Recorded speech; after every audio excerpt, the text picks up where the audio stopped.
Salut tout le monde et bienvenue dans ce premier épisode de Parlons Crypto. Chaque week-end, on fait le point sur 5 infos qui ont marqué l'actualité de la semaine.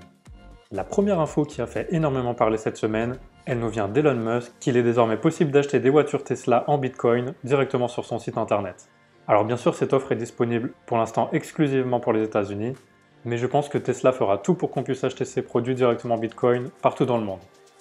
Suite à cette annonce, on avait vu le prix du Bitcoin monter jusqu'à 57 000 $, et énormément de personnes pensaient que le prix allait exploser vers le haut. Malheureusement, quelques heures plus tard, c'était la désillusion et le Bitcoin est descendu en dessous des 52 000 $, soit une baisse de 10% en moins de 24 heures. Et s'il rend l'achat de ces voitures possible en Bitcoin, c'est tout simplement parce qu'il a déjà investi plus de 1,5 milliard de dollars dans les mois précédents. On voit qu'Elon Musk a énormément confiance en l'avenir des cryptos, et s'il a ajouté cette fonction de paiement en Bitcoin, c'est qu'il pense que Bitcoin a de très beaux jours devant lui. La deuxième info qui est peut-être une très bonne nouvelle pour tous les gamers, c'est Microsoft qui est prêt à introduire Bitcoin dans son Game Store. L'info a été relayée par Documenting Bitcoin, qui s'est rendu compte que Microsoft était en train de sonder ses utilisateurs pour savoir si oui ou non ils aimeraient acheter des jeux avec du Bitcoin. Alors bien sûr, dans l'état actuel, ce n'est qu'un sondage, mais on peut imaginer que d'ici quelques mois, une belle décision pourrait être prise de la part de Microsoft. Combien d'euros seriez-vous prêt à dépenser pour acheter une maison? Pardon, je veux dire une maison virtuelle. Ça peut paraître dingue, et pourtant, une artiste canadienne, Krista Kim, a récemment créé une maison virtuelle qu'elle a mis en vente à plus de 400 000 €. Et le plus fou dans tout ça, c'est qu'elle a trouvé un acheteur. Cet acheteur sera l'heureux propriétaire des fichiers en 3D, et si cette maison a coûté aussi cher, c'est parce qu'elle utilise la technologie NFT, qui garantit que les fichiers achetés sont des exemplaires uniques et qui protègent la propriété.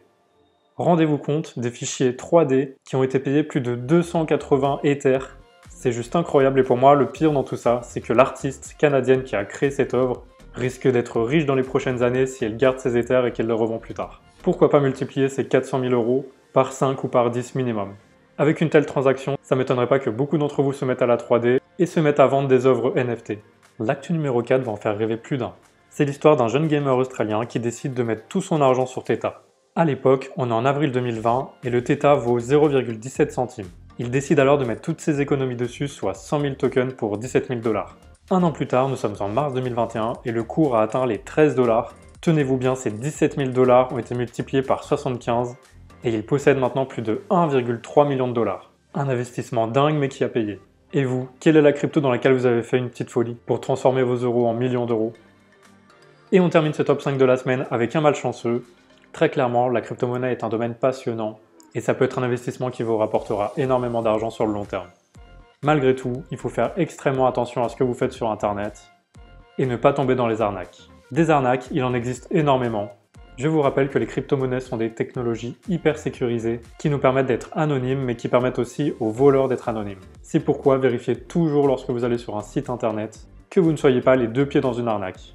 Notre malheureux du jour pensait suivre le compte de Elon Musk alors qu'il s'agissait d'un compte fake. Le but de ce compte fake était tout simplement d'arnaquer les gens, de leur faire croire que ses followers pouvaient gagner des Dogecoin.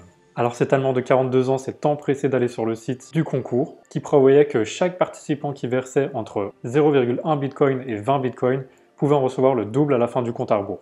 L'homme aurait alors versé 10 Bitcoins à Elon Musk, sauf que c'était un compte fake. Autant vous dire que cet homme ne retrouvera jamais son argent, et ça fait cher pour une leçon de vigilance. Voilà, ce premier numéro de Parlons Crypto est terminé. Je vous dis à la semaine prochaine pour un nouvel épisode.